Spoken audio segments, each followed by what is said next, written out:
Bonjour, merci beaucoup d'être venu. Et peut-être qu'avant de commencer, je voudrais revenir sur un petit point. Enfin, c'est un petit détail, mais j'aimerais que vous l'ayez en tête pour la suite. De toute façon, de notre cours, je le redirai à la fin du cours de cette année. Mais vous savez que je vous avais parlé de cette citation de Po Chuyi, donc, où il disait cette phrase célèbre sur les propos spécieux, futiles et spécieux, donc la poésie littéraire chinoise, qui peut se retourner avec ce caractère han, n'est-ce pas, fan en chinois, hong,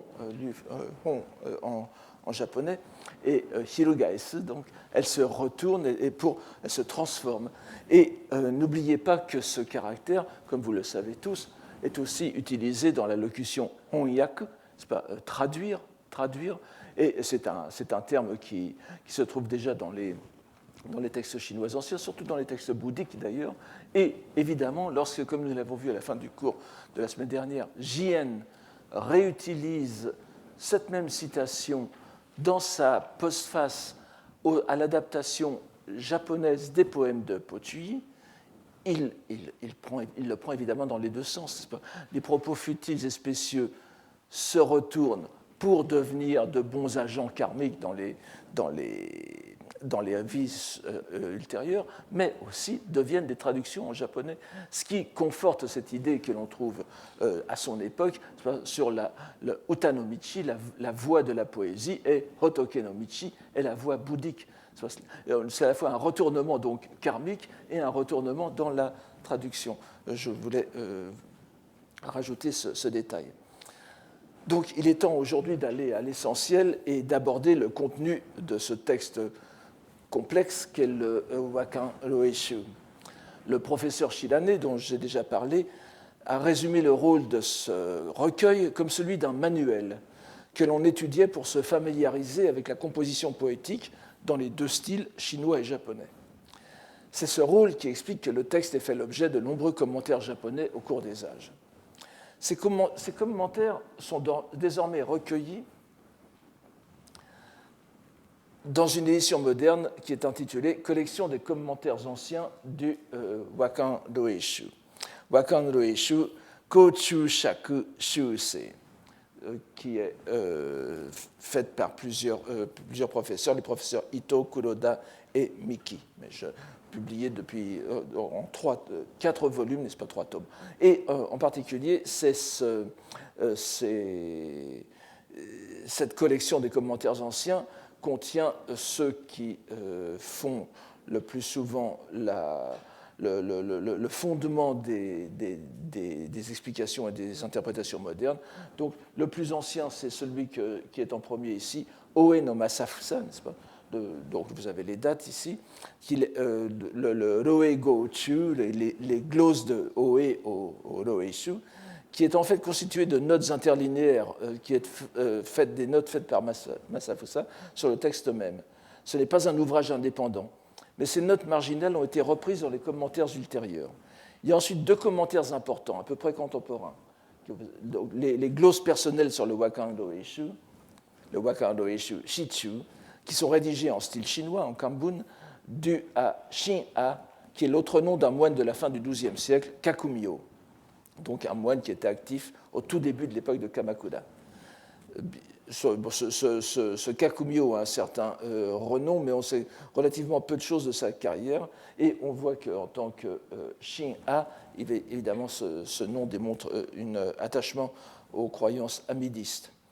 Il y a ensuite, autour de l'an 1200, les glosses d'Eisai sur le Wakan Roeishu, le Wakan Roeishu Eisai Chu, rédigé en écriture japonaise cette fois, qui est l'œuvre d'un religieux de ce nom, n'est-ce pas, dont on sait aussi très peu de choses. Et d'ailleurs, on pensait jusqu'à récemment qu'il était du XVe, XVIe siècle. Chose tout à fait improbable, puisqu'il est cité dans un troisième commentaire, qui est les extraits exégétiques sur le Wakan Roeishu Chusho, rédigé en chinois classique et dont l'auteur est un moine, Shaku Mumyo, n'est-ce pas, enfin Shaku est simplement le nom générique des moines, si l'on peut dire, dont on ne sait pratiquement rien, sinon qu'il était fort érudit en lettres chinoises. Il faut encore mentionner un ouvrage à caractère encyclopédique, dont l'auteur est fort connu. Il s'agit du grand lettré de l'époque d'Edo, Kitamura Kigin, 1625-1705, dont on connaît avant tout le grand commentaire du Genji Monogatari, qui est intitulé le Kogetsu-sho, que l'on trouve encore actuellement au Japon en livre de poche, enfin en édition de poche. Il est intéressant de voir que le commentaire de Kigin donc, fait partie d'un programme exégétique qui lui-même était un grand poète de waka et de haïku, mais ce programme exégétique de Kigin comprenait le Genji Monogatari, le Manyoshu, le Ise Monogatari, le Makura no Soshi, les Hachidaishu, n'est-ce pas, c'est-à-dire les 8 recueils, les 8 anthologies poétiques qui vont du Kokinshu au Shinkokinshu, et le Tsurezu Degusa. Donc vous voyez que le Wakando Eishu est mis au niveau des œuvres les plus prestigieuses de la littérature classique japonaise, ce qui indique bien le grand cas que l'on en faisait à l'époque d'Edo. Et déjà autrefois, bien sûr, mais son renom est resté jusqu'à Edo, comme nous avons vu la preuve avec l'édition qu'en ont faite des jésuites. Les éditeurs et commentateurs modernes citent abondamment tous ces commentaires, en privilégiant les premiers, c'est-à-dire les shichu, donc les notes personnelles, et le chūshō, les extraits exégétiques. Et nous nous sommes référés dans ce cours à plusieurs éditions modernes, donc, qui nous donnent la substance la plus substantifique de ces commentaires anciens. Celle de Kawaguchi Isao, qui est peut-être la plus facile d'accès, puisqu'elle est aussi dans le livre dans la même collection d'ailleurs que le Kogetsu-sho, et donc Kawaguchi Isao, 1910-1993, malheureusement, cette édition ne donne pas le texte en kanbun. Il ne donne que le kakikudashi, c'est-à-dire la lecture en japonais classique des poèmes.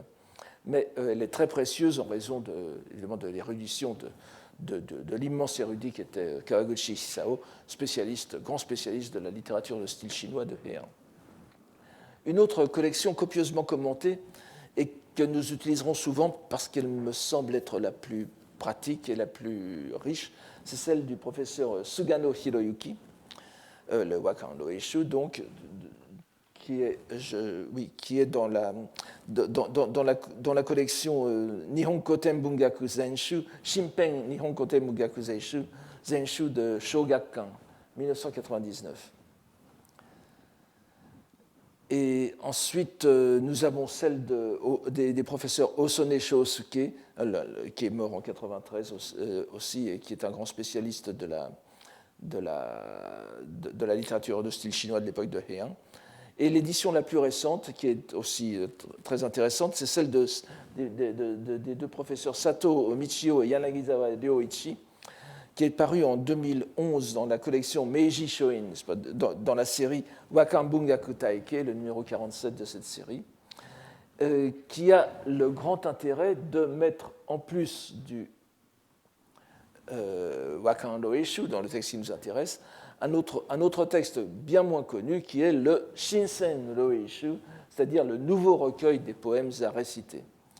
C'est un texte incomparablement moins connu que son prédécesseur, et qui est l'œuvre de Fujiwara no Mototoshi, 1060-1142, arrière-petit-fils du grand homme d'État Michinaga, Fujiwara no Michinaga, qui symbolise le fait de la puissance politique du clan des Fujiwara.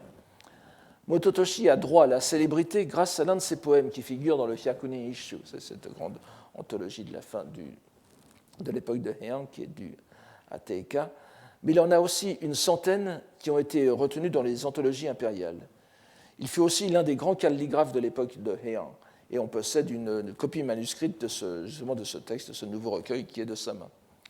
Ce livre, le Shinsen Roeishu, comporte 746 poèmes chinois et japonais, 544 chinois et 202 japonais, contre 803 ou 804 pour le Loeishu, n'est-ce pas? Vous voyez que c'est pratiquement le même nombre de poèmes. Et il suit étroitement la structure de son modèle, réparti en 2 livres, donc le premier livre consacré aux 4 saisons et le second livre, les zatsu, n'est-ce pas, les miscellanées en quelque sorte. Et chaque sous-rubrique suit pratiquement exactement celle du Wakan Loeishu. Donc c'est vraiment un décalque avec un autre contenu. Et donc il serait bien entendu passionnant de suivre la façon dont les poèmes choisis par Mototoshi répondent à ceux rassemblés par Kinto. Nous n'aurons pas le loisir ici, mais ce sera la matière de notre séminaire. Dans le séminaire, nous allons examiner plus précisément le parallèle entre les deux. Ce sera un exercice assez intéressant. Fort malencontreusement pour nous, le Roeishu, comme le Shinsen Roeishu d'ailleurs, qui limite, vous voyez, même en ce point, sont dépourvus de préface et de postface, qui nous auraient permis d'avoir au moins une idée des intentions des compilateurs. Tout aussi malencontreusement, les opuscules fort courts de Kinto que j'ai évoqués au cours précédent sont fort loin d'apporter autant de lumière sur sa théorie poétique que, par exemple, le traité de Shunzei que j'ai abondamment cité il y a 2 ans, le Korai Futeisho. Nous serons donc obligés de nous en remettre à l'agencement interne de l'ouvrage de Kinto pour tenter de comprendre davantage sa vision du rapport des langues qu'il illustrait ainsi dans son anthologie. Le mieux sera donc de nous lancer rapidement dans sa lecture. Et puisque Kinto ne prend pas la peine d'introduire son lecteur dans l'agencement de son travail, nous suivrons sa démarche et nous nous plongerons de but en blanc dans le texte. C'est ainsi que nous pénétrons dans la première partie sur le printemps, intitulée donc Haru, comme le Kokinshu, n'est-ce pas? C'est désormais, à l'époque de Kinto, un procédé de classification de la poésie qui est issu non pas des anthologies poétiques chinoises, mais plutôt de la tradition encyclopédique et lexicographique du chinois. Mais les Japonais l'ont transféré dans la classification poétique. Et la première des 18 sous-rubriques que compte le printemps est intitulée « Le début du printemps d'Ishun ». Alors là, je m'aventure dans un terrain auquel je n'entends pas grand-chose. Je vous dis donc simplement ce que je peux en comprendre. Il faudrait demander à des spécialistes comme mon plus jeune collègue Mathias Hayek, par exemple, ce qu'il en est exactement, mais je vous donne simplement quelques indications pour que vous compreniez le contenu des poèmes que nous allons voir. Donc, le calendrier sino-japonais est à la fois lunaire et solaire, les mois étant définis par les phases de la Lune, ce qui fait que l'année suit donc le rythme de la Lune et qu'elle comporte seulement 354 ou 355 jours. On est alors obligé, pour rattraper le cours de l'année solaire, d'ajouter un mois intercalaire, ce qui faisait une année de 383 ou 384 jours à intervalles réguliers. Ce que l'on appelle le début du printemps, dit Shun, est en revanche un repère astronomique solaire et pas lunaire, qui correspond à une date fixe de notre calendrier solaire, puisqu'il s'agit du jour où le Soleil atteint le 315e degré de longitude céleste, ce qui correspond en général au 4 février de notre calendrier, mais peut évoluer entre le 3 et le 5.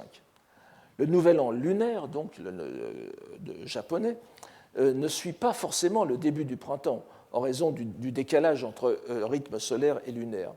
Ainsi, par exemple, cette année, l'année 2015, l'ancien nouvel an, ce qu'on appelle l'ancien nouvel an, le Kyushogatsu, qui est le nouvel an chinois ou le nouvel an vietnamien, et au Japon, il est encore beaucoup moins célébré que dans les autres pays d'Extrême-Orient, mais il est encore commémoré, disons. Donc cette année, le nouvel an ancien, Kyushogatsu, tombera le 19 février. Ce qui en fera le premier jour du premier mois lunaire. Donc, nous sommes donc dans la situation poétique que nous verrons tout à l'heure, c'est-à-dire que nous sommes dans une année où le nouvel an tombera après le début du printemps, ce qui apparaît toujours quelque peu dérangeant, car n'oublions pas que le printemps correspond à la première saison de l'année et le début du printemps devrait être dans l'année, pour que l'année apparaisse normale, disons. Le premier poème, ou plutôt le fragment poétique que choisit Kinto, est hautement symbolique pour au moins 2 raisons. mais elle se ramène probablement à une seule, comme nous allons le voir. Alors que j'ai souligné que le Rōeishu avait pour centre la poésie de Po Chuyi, et que nous devrions donc nous attendre à ce que ce soit lui qui inaugure l'anthologie, ce n'est à l'évidence pas le cas ici. Nous avons bien affaire à un poème en chinois classique, un shi, mais il est l'œuvre d'un auteur japonais. Et le choix de cet auteur n'est pas insignifiant. Il ne s'agit en effet de nul autre que de Ki no Yoshimochi, dont se souviennent peut-être ceux qui ont suivi le cours d'il y a 2 ans. Poète et lettré mort en 919, il fut recteur Daigaku no Kami de l'université impériale, comme on traduit parfois un peu abusivement, le Daigaku-ryo, qui était le haut lieu des études chinoises et japonaises, d'abord à Nara, puis à Kyoto. On se rappellera qu'il était l'auteur de la préface en chinois, le Manajo, du Kokinshu, préface qui devait figurer d'abord en tête du recueil, mais fut ensuite déplacée à la fin pour être remplacée par la préface en japonais, le Kanajo, de son parent Kinotsura Yuki, avec le succès qu'on lui connaît. Nous venons de signaler l'absence de préface dans le recueil de Kinto, mais le fait que le premier poème, sous la rubrique du printemps, reprise du Kokinshu, soit l'œuvre du préfacier sino-japonais de cette anthologie, du Kokinshu, ce fait donc ne peut être que profondément significatif pour tout lecteur japonais cultivé de l'époque. Cette citation doit être prise comme un signe de la préface sino-japonaise, un rappel de celle-ci.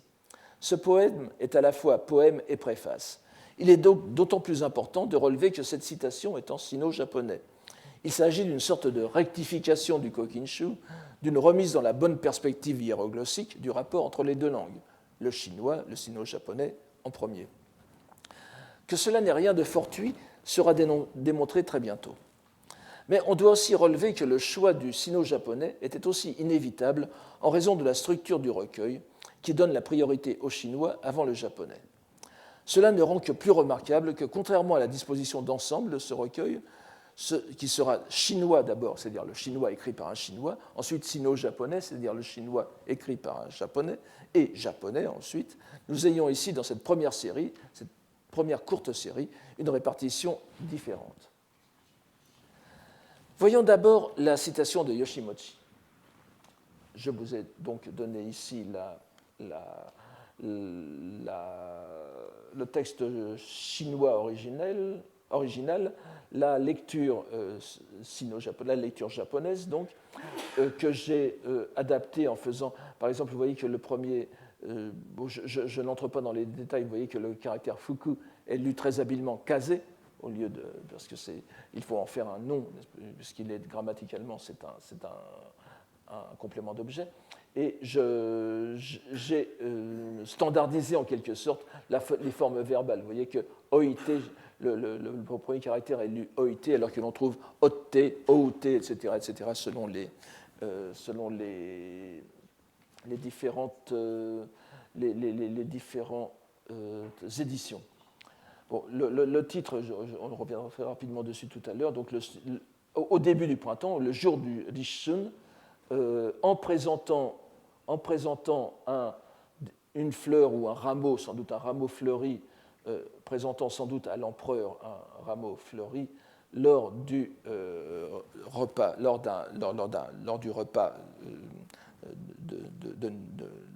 repas cérémoniel au palais, n'est-ce pas, le Nai, ici. Donc, voici le texte de Yoshimochi. Je rajoute quelques petites précisions. Alors, au souffle du vent printanier, voici que les fleurs de prunier moumées, discrètement s'épanouissent. Le discrètement, n'est-ce pas, c'est enfin, on va revenir là-dessus. Discrètement s'épanouissent sans avoir attendu le temps de la floraison universelle. Le Shisonde, qui on lit aussi Hisokani, n'est-ce pas? Je pense que discrètement va bien. Donc, au souffle du vent printanier, voici que les fleurs de prunier discrètement s'épanouissent sans avoir attendu le temps de la floraison, n'est-ce pas, de la floraison des autres plantes. Accueillant le printemps, aussitôt elles se métamorphoseront, espérant les bienfaits de la pluie et de la rosée. On ne sera pas surpris d'apprendre que ce poème d'apparence si printanière est avant tout, ainsi que nous le savons depuis les anciens commentateurs, un poème politique, ou plus exactement qu'il appartient à un sous-genre dont nous avons déjà vu des exemples dans les wakas, le sous-genre des récriminations moroses sur les carrières bloquées, récriminations habilement dissimulées sous le voile des images poétiques. La tradition est ancienne et remonte au moins au livre des odes chinois. Yoshimochi a recours à l'image du début du printemps qui arrive avant le nouvel an lunaire, donc un déphasage, un décalage. La petite fleur qui s'ouvre prématurément, c'est lui, et discrètement, qui n'attend que son Seigneur lui accorde toute son attention, qui est la venue de l'an 9, pour pouvoir enfin être inondé de ses bienfaits. On trouvera peut-être un peu curieux qu'un recueil si exemplaire en son intention commence sur un tel ton d'insatisfaction rentrée. Mais les commentateurs précisent que lors du banquet palatin, auquel le titre fait allusion et au cours duquel le poète a présenté à l'empereur un rameau fleuri comme métaphore concrète de sa situation, le souverain, il s'agissait ici de l'empereur Daigo, qui a régné jusqu'en 930, qui est mort en 930, en fut touché, et il le promut immédiatement à un rang de cour fort honorable. Ce point est bien sûr important et ne peut être connu que grâce aux commentaires, puisque rien dans le texte de Quinto ne nous l'indique. Il constitue aussi l'une des raisons de son choix. On verra cette supposition corroborée par le poème suivant, le choix de ce poème comme poème d'ouverture. On se souvient que c'est aussi l'un des traits des poèmes sur les divinités, les jingika, qui sont en ce cas étroitement associés à l'efficace impériale, les divinités. Les poèmes d'ouverture des jingika sont souvent des souhaits de prospérité, de longévité et de réussite, de même que les poèmes de conclusion. Mieux encore, tandis que le fragment donné ici est effectivement un poème de souhait, comme l'indique le mot koi negao, negao, n'est-ce pas, le sixième caractère avant la fin, l'anecdote qui l'accompagne tacitement, charge au commentateur de la mettre ensuite en lumière, illustre son efficacité. Rappelons aussi très brièvement que ce poème n'est pas de facture tout à fait classique, puisqu'il s'agit d'un fu, c'est le dernier caractère du titre, n'est-ce pas, qui est donné à la dernière ligne. Sorte de récitatif poétique chinois, élaboré à date très ancienne, que les anglo-saxons traduisent souvent par rhapsodie, pourquoi pas, dont les exemples les plus illustres datent des deux dynasties des Han, n'est-ce pas, donc grosso modo du 1er siècle avant Jésus-Christ jusqu'au 3e siècle. Ce sont des textes en prose rimée, récités et non chantés, en Chine, qui se distinguent des poèmes de forme plus classique par leur longueur et leur caractère descriptif ou narratif. Ils furent connus au Japon grâce à l'introduction en ce pays de l'anthologie de la littérature ou l'anthologie littéraire Monzen Wenxuan, vaste encyclopédie de textes littéraires chinois en 60 livres, compilés entre 520 et 530, dont 18 sur les 60, 18 livres sont consacrés au fu, justement, à ces rhapsodies, 2 de plus que les poèmes de facture plus classique appelés shi.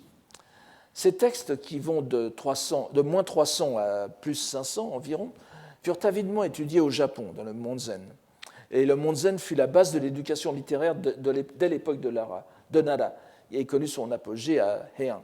Sei Shonagon, par exemple, dans son Makura no Soshi, mentionne précisément le Monzen, donc l'anthologie littéraire, à côté du Monju, c'est-à-dire du Hakushi Monju, n'est-ce pas, le recueil des œuvres de Pochuyi, Fumiwa Monzen Monju.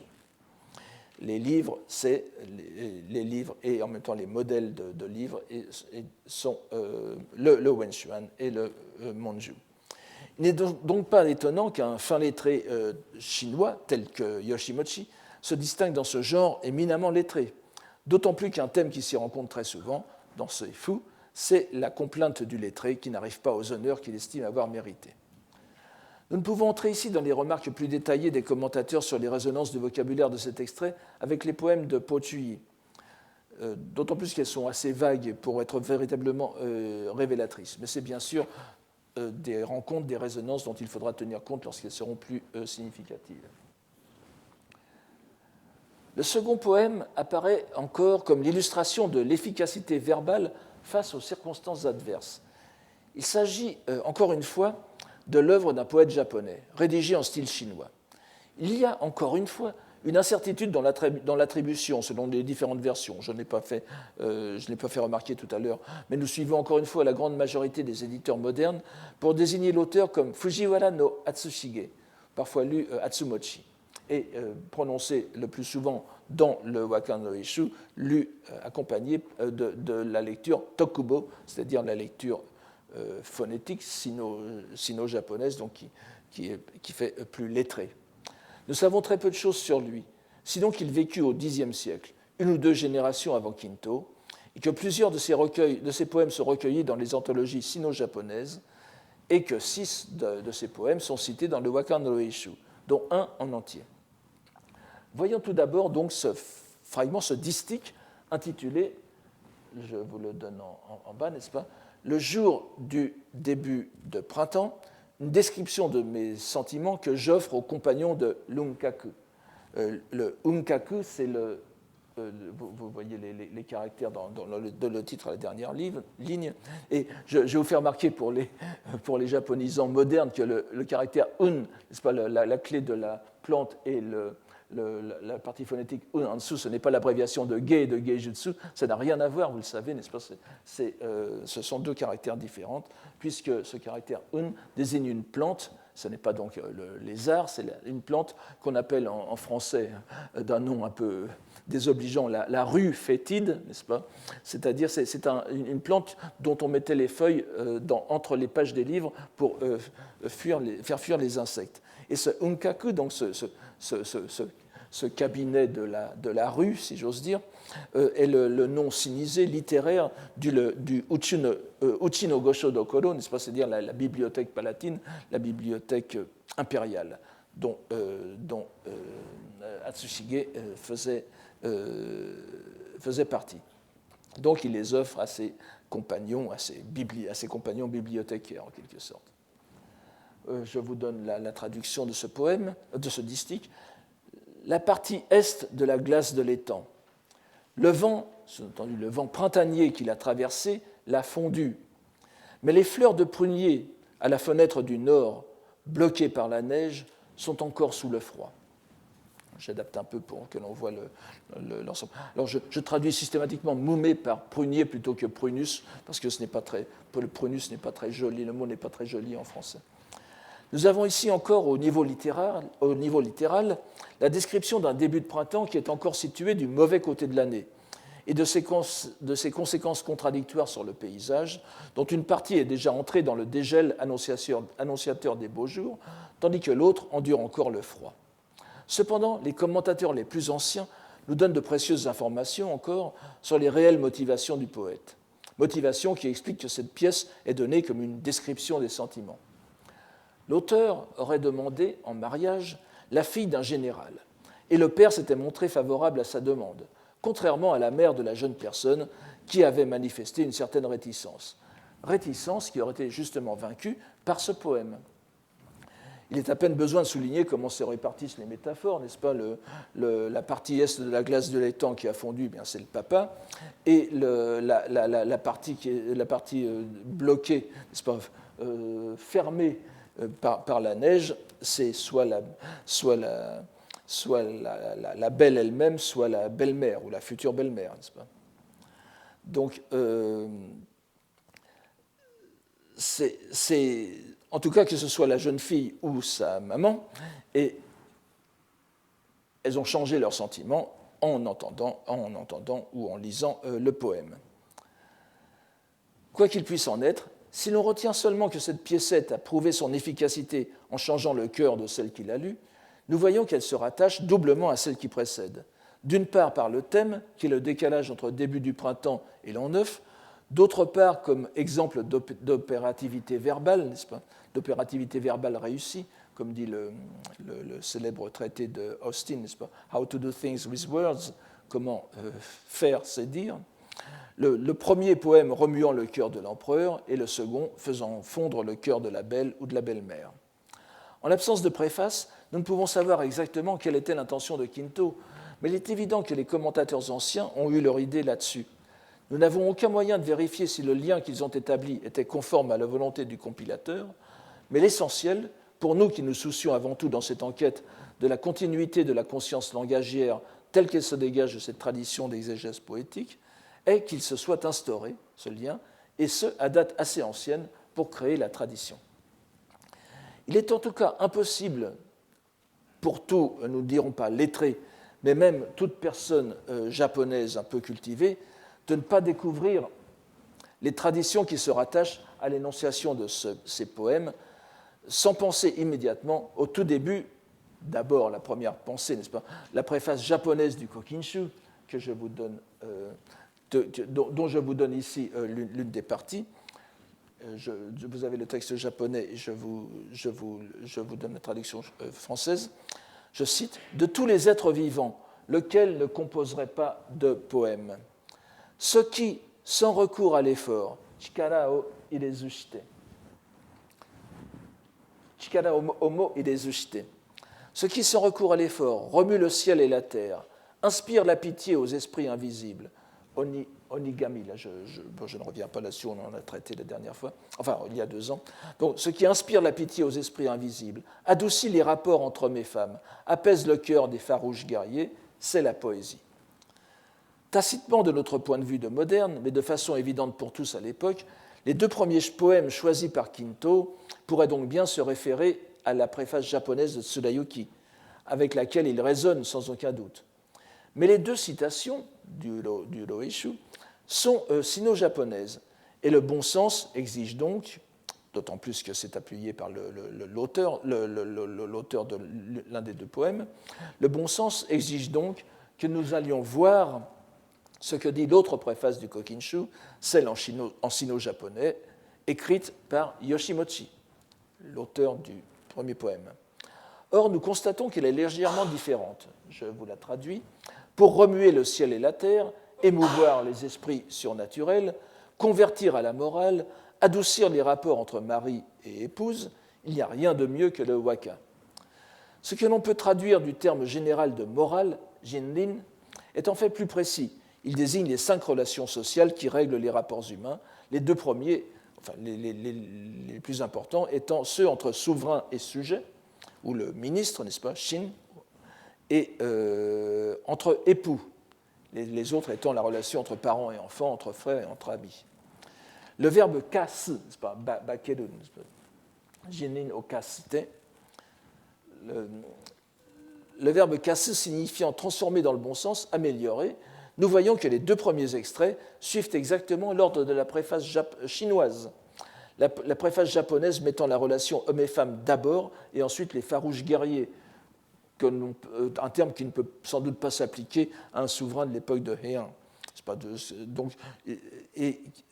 La préface chinoise est donc légèrement décalée par comparaison avec la préface japonaise qui s'accorde mieux avec ce choix.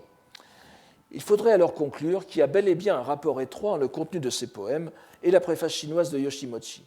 Le fait que le premier poème du recueil soit du même auteur devient en ce cas une référence tacite à sa préface, en même temps qu'une illustration de ce contenu.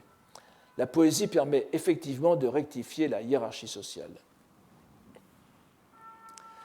Qu'il y ait bien, quoi qu'il en puisse être, un lien indéniable avec le Kokinshu est souligné par le 3e poème,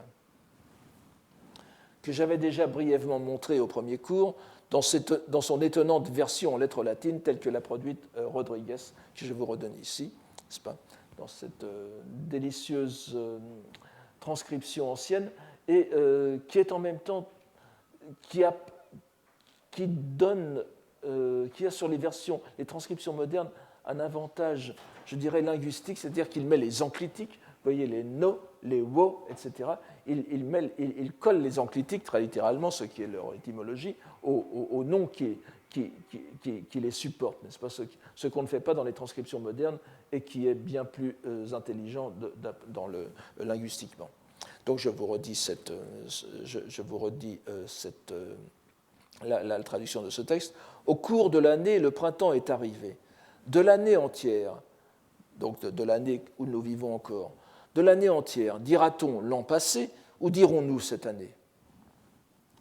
Ce plus que célèbre poème est l'œuvre de Arihara no Motokata, dont nous ne possédons plus le recueil poétique individuel, mais qui figure quand même dans l'une des multiples listes des 36 immortels de la poésie, Sanjo Kassen, et qui est en outre le petit-fils de Arihara no Narihira, le modèle probable du protagoniste de Issei Monogatari.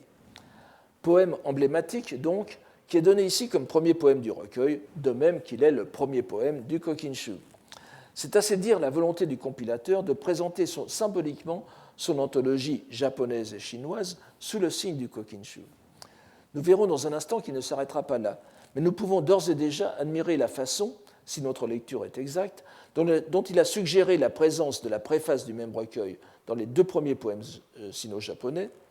Et là non plus, nous n'oublierons pas que c'est la préface chinoise, celle de Yoshimochi donc, qui a été rédigée en premier, pour être remplacée plus tard par celle de Tsurayuki. Vous voyez qu'il rétablit l'ordre en quelque sorte, pour les faire suivre ensuite du premier poème en japonais, se rendant ainsi conforme à la première rédaction du Kokinshu.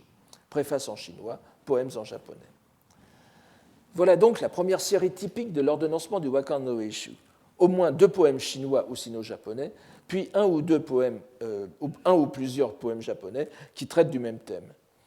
Il nous faut certes distinguer l'intention première du recueil, contenue dans le terme de Roe, qui désigne la performance orale qu'avait certainement Kinto en tête en le composant, de la façon dont il a été reçu dans la tradition littéraire japonaise. Le livre de classe dont parlait le professeur Shirane, ce qu'il fut très littéralement au cours de l'histoire japonaise. C'est bien entendu selon ce second aspect que nous menons ici notre lecture. Mais il doit être évident pour tout le monde à présent que le souci de hiérarchisation des 2 ou 3 dimensions langagières était déjà bel et bien présent à l'esprit du compilateur. S'ouvre ensuite une autre série qui nous présente cette fois les premiers vers de Po Chuyi. Et nous allons trouver un enchaînement typique de 2 extraits de ce poète, un poème sino-japonais et 2 poèmes japonais. Le seul trait exceptionnel du passage que nous allons voir maintenant est que les 2 distiques de Po Chuyi sont en réalité les 2 parties d'un même poème. Ils sont séparés simplement dans la classification de Kinto, enfin, ou en tout cas de l'éditeur. Le plus souvent, lorsque s'enchaînent ainsi 2 distiques du même poète, de Po Chuyi, ils proviennent de 2 pièces différentes. Cela plaide bien sûr en faveur de l'une des théories sur le choix des poèmes qui serait à l'origine des calligraphies sur paravent recueillies par Kinto en vue d'en faire une sorte de répertoire. Précisons d'ailleurs que cette scission n'est pas dans l'ensemble des manuscrits, certains préférant reconstituer le poème en un seul, ce qui est plus normal, mais plaide pour un remaniement ultérieur. Nous n'avons d'ailleurs pas de raison d'en faire autrement nous-mêmes et nous le présenterons aussi en une seule fois. C'est plus facile. Remarquons enfin que ce premier poème de Po Chuyi est parfois, dans certaines éditions du Wakan no Eishu, est parfois mis aussi immédiatement après le poème sino-japonais de Yoshimochi, ce qui relègue le premier poème du Kokinshu en 5e position, après un autre poème sino-japonais que nous verrons tout à l'heure. Ce remaniement est très intéressant, car il détruit l'agencement que nous avons discerné dans les 3 premiers poèmes, au profit d'un regroupement selon la langue. Il montre donc une incompréhension certaine des intentions du compilateur, c'est-à-dire la main d'un éditeur plus sensible aux affinités que nous avons mises en évidence en regroupant les langues. Ce thème du poème est donné par l'un de ses titres intitulé « L'étang de l'ouest de la... » je ne sais pas, non, il n'est pas là. Ah oui, il est en bas, c'est la dernière ligne, n'est-ce pas? L'étang de l'ouest de la préfecture, Fuseichi, Fusei no Ike, Fushi-chi en chinois. Et certains manuscrits donnent une précision qui semble rajouter Nenna et Rishun, c'est-à-dire le début du printemps dans l'année, ce qui prolonge la série précédente.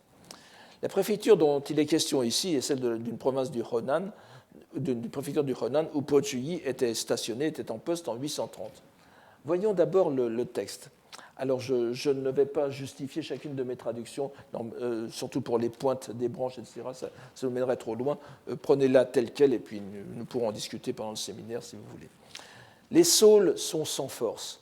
Seules tremblent les pointes des branches. Sur l'étang, les vagues tracent leurs signes.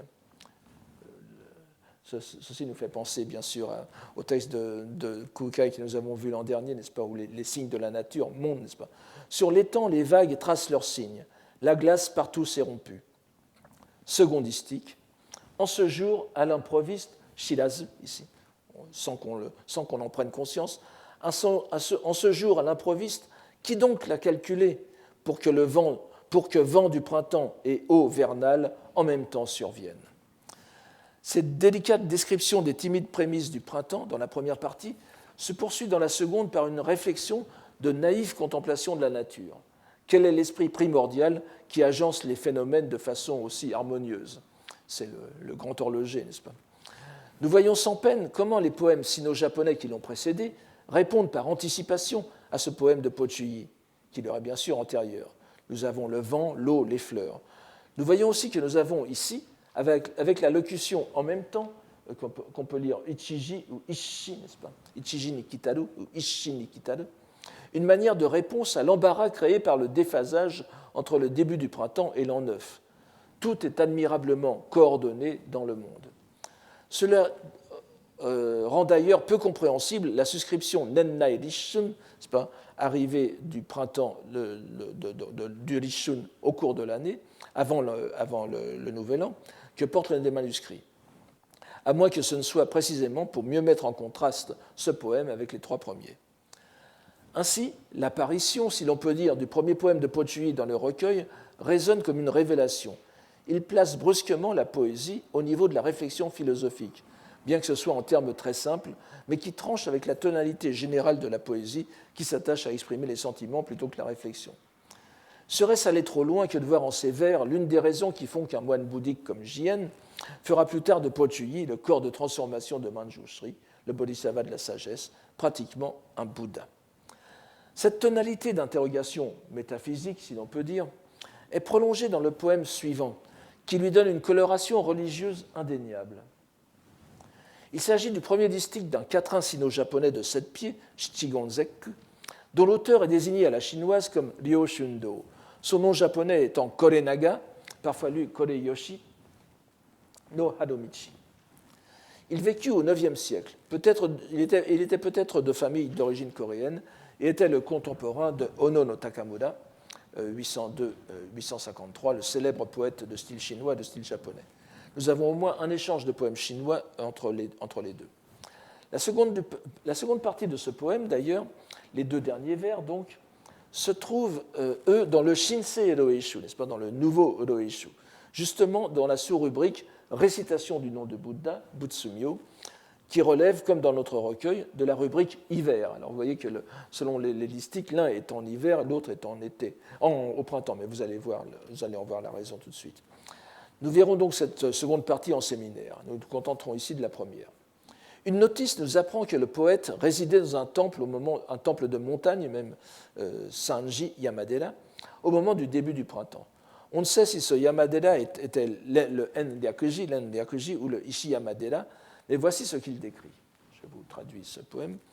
La nuit approche de la dernière veille. Le cimandre ou la cimandre dans le froid s'est tu. Le printemps naît dans la flamme d'encens. À l'aube s'allume le brûle parfum. Alors là, je traduis le mot ke, n'est-ce pas, qu'on traduit souvent par le gong, par cimandre, qui est un terme peu connu, qui vient d'un mot grec simandron, qui signifie le signal à l'origine, d'ailleurs le sceau dans les textes anciens. Et c'est un instrument que l'on trouve dans les monastères orthodoxes. Voici, vous voyez la cimandre en bois à droite dans un monastère roumain, et à gauche, en haut à gauche, le kei, n'est-ce pas, dans un monastère japonais. Ils se ressemblent beaucoup tous les deux. Je pense que c'est intéressant de le traduire comme ça, parce que c'est pas du tout la même chose. Le gong ne signifie pas du tout la même chose, n'est-ce pas? Et vous avez évidemment, nous n'en finirions plus pour traiter les deux. Il y a un intermédiaire entre les deux qui est la planche, n'est-ce pas, le han, ou la planche de bois, le kaiban, n'est-ce pas, dans les monastères zen.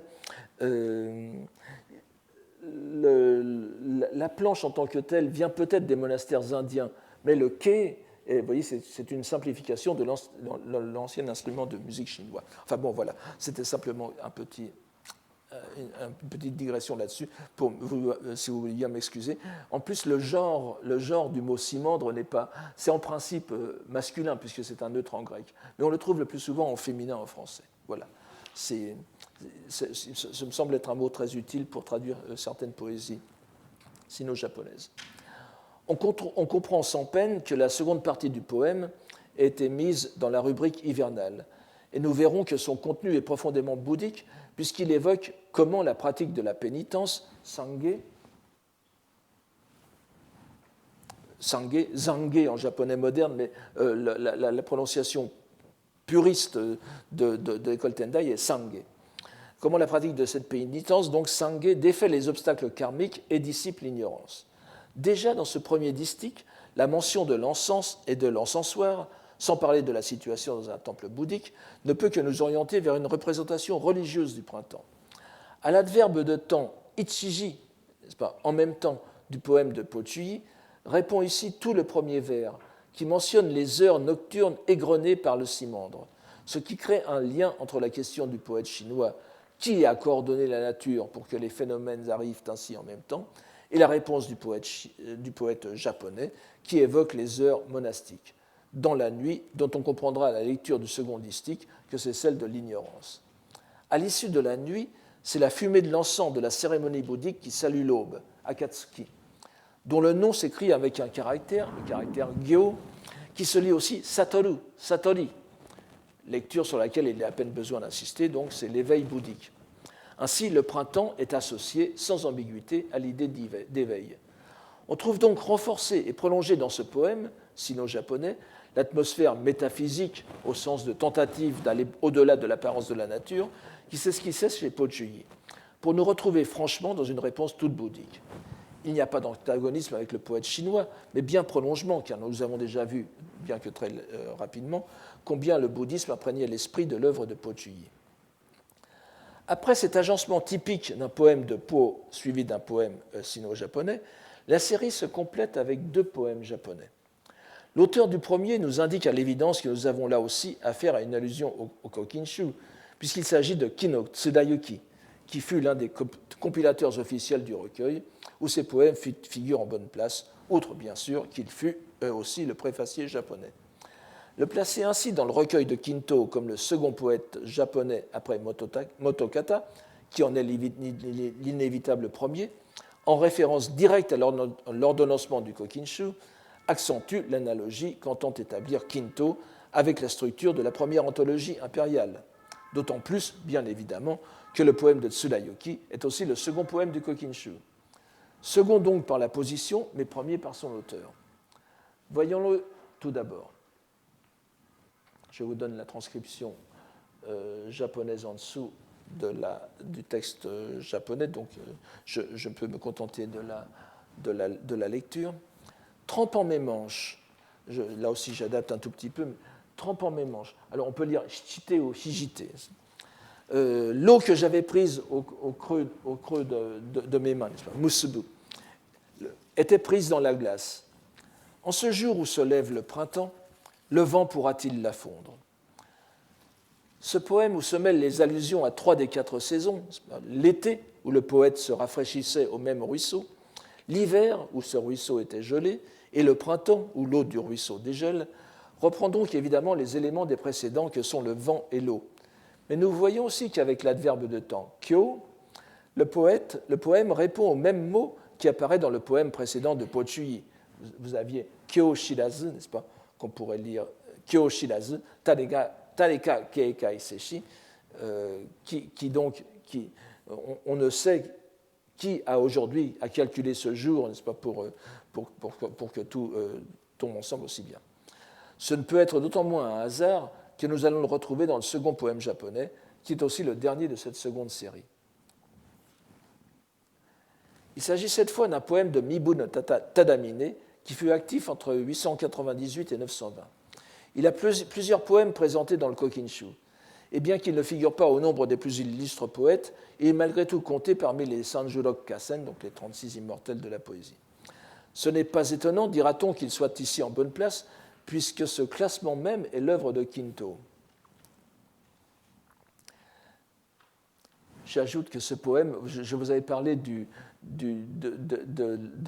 petit traité de Kinto où il classe les poèmes en kubon, n'est-ce pas, 9 catégories, les poèmes japonais en 9 catégories, et ce poème figure justement dans la catégorie la plus élevée, n'est-ce pas.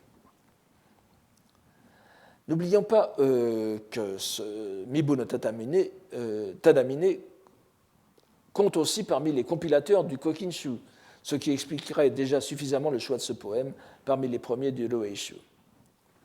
Mais de plus, le poème donné ici a une importance toute particulière, puisqu'il s'agit du tout premier, c'est-à-dire du poète qui ouvre le recueil des glanures poétiques du Shuishu, n'est-ce pas, le Shui Wakashu, la troisième anthologie impériale, achevée entre 1005 et 1010 à peu près. Et on se souviendra que Kinto avait joué un grand rôle dans sa composition. Nous voyons encore une fois jouer l'intrication des motifs du choix. Tadamine fut l'un des responsables du Kokinshu, son poème est le premier du Shuichu, dont Kinto fut l'un des compilateurs. Il y a une dernière raison que nous allons comprendre à la lecture de ce poème, et qui constitue par ailleurs un intéressant petit problème textuel. Je vous donne ce poème. N'est-ce qu'en paroles que le printemps commence? Sur les monts profonds du Yoshino, il me semblerait aujourd'hui apercevoir la brume. J'adapte légèrement pour accentuer le sens. S'il en était encore besoin, j'en avais parlé la dernière fois lors de mon séminaire, n'est-ce pas, ce poème démontre une fois de plus que le thème qui se trouve le plus souvent associé à l'image des célèbres collines de Yoshino près de Nara, et je vous invite d'ailleurs à taper Yoshino sur Google Images et vous verrez ce que le poète a en tête.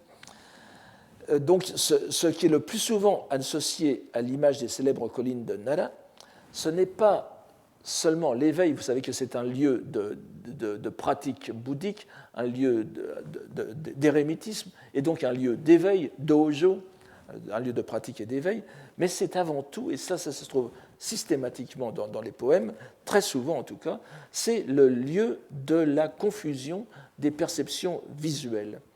Les cerisiers qui fleurissent au printemps sont pris pour de la neige, ou vice-versa, ou la neige pour les brumes de printemps, comme ici. Sachant que le Rishun est là, le poète voudra voir de la brume, il va se forcer à voir de la brume printanière là où il n'y a encore que la neige de l'hiver. Bien que le thème ne soit pas bouddhiste en soi, il a cependant été très exploité dans les poèmes à thème bouddhique, au point de devenir une véritable aporie sur la perception et l'esprit qu'il perçoit. C'est d'ailleurs ce que l'on a ici. Évidemment, je ne dis pas ici que c'est un poème bouddhique, n'est-ce pas, mais vous voyez tout à fait les prémices. Ce n'est pas l'objet objectif qui importe, c'est l'esprit, le kokoro, qui perçoit cet objet. Selon lui, sachant que c'est le Rishun, il veut voir de la brume là où il n'y a encore peut-être que de la neige, tout simplement.